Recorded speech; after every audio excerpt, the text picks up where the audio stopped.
Oh.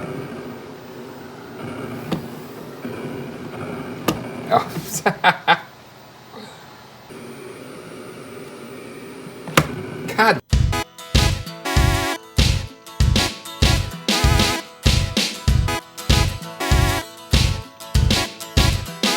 Hello everybody and welcome to Geek Dad Life. It's your host Jay Gladfelter here. We're in Jay's Arcade where we have our newly assembled and minted TMNT Arcade1Up game. But there was one more game we wanted to add this year to the collection, and that was Arcade1Up's Atari Star Wars Trilogy collection. And while with the TMNT we searched high and low to find it at a Walmart, and we eventually did. This time we went the online ordering route and we got one.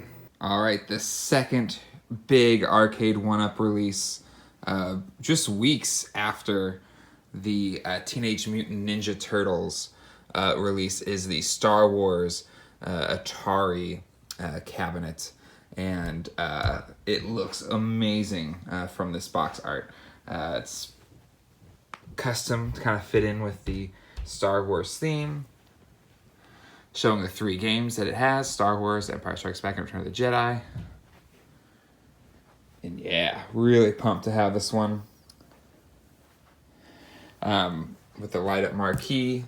It's also the first unique cabinet design to match and evoke the feel of the original Atari arcade game. So yeah, super pumped about this one. So let's get this thing opened up, assembled. Let's get this thing going. It's time-lapse time. One thing I was curious about with this build compared to the other Arcade1Ups was, with this being a unique design, what would change? And the main thing was right here with the brackets to support the flight yoke, which made the whole build a bit more enclosed than previous Arcade1Ups. And once assembled, we have a beautiful arcade game here. The light-up marquee looks amazing.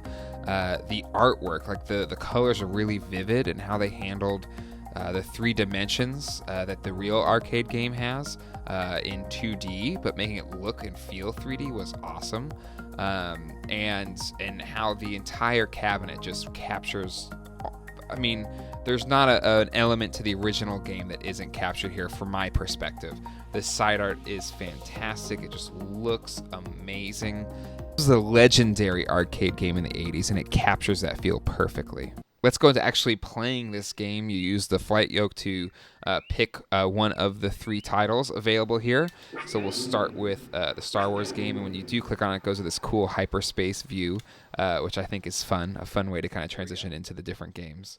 Let's talk about the flight yoke. It is one of the things that I think makes this game a challenge to accomplish for Arcade1Up, and I think they've nailed it. It feels great.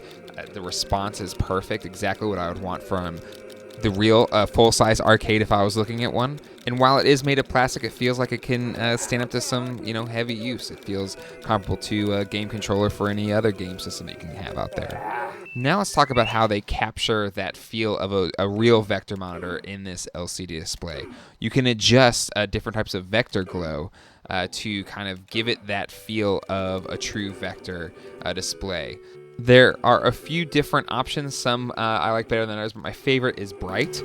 Pulling up some side-by-side footage of the actual Star Wars arcade game and the Arcade1Up one, and I think it does really capture that glow from a real vector monitor.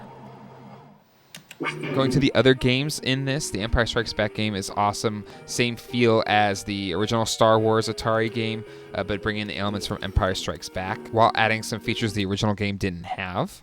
The Return of the Jedi game is one that I never really liked. It's a raster-based graphics.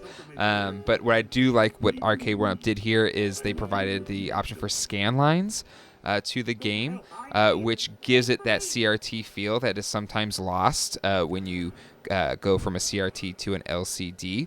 You can turn it off and go to the original view mode, but for my own eyes and my own preference, I think the addition of scan lines to the Return of the Jedi game really does make a difference, and absolutely is a nice added feature that I hope they continue to add to future Arcade1Up titles.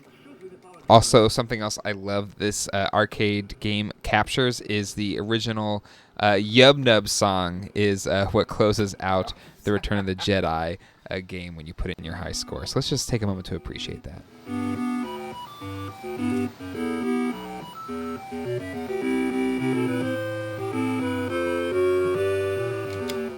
So all in all, I think this is another fantastic entry into the Arcade1Up lineup. With the TMNT arcade game and now this Star Wars Trilogy arcade game, Arcade1Up is reaching the potential we all hoped they would reach when they started this a year ago. Because of that, the Atari Star Wars Arcade Trilogy game from Arcade1Up will get the Geek Dad Life buy rating. I think this is an absolute awesome item that will be on a lot of people's Christmas and holiday wish lists, making those that receive this being very lucky individuals indeed. All right, that'll do it for this episode of Geek Dad Life. If you like this show, hit like and subscribe and that bell icon to be notified when the latest episode of Geek Dad Life drops. Tell your friends about the show. Our YouTube URL got approved, so youtube.com/geekdadlife, or use our web link www.geekdad.life. If you enjoyed this episode, check out our other ones. We did a full review of the TMNT Arcade1Up game. Our first episode documented a quest to find a Tron cocktail game at an arcade outside of Nashville. All right, we'll see you later this week with a unboxing video of something that I have been searching for a very long time for my toy collection. Until then, hasta luego and goodbye. Remember, the force will be with you, always. The force will be with you.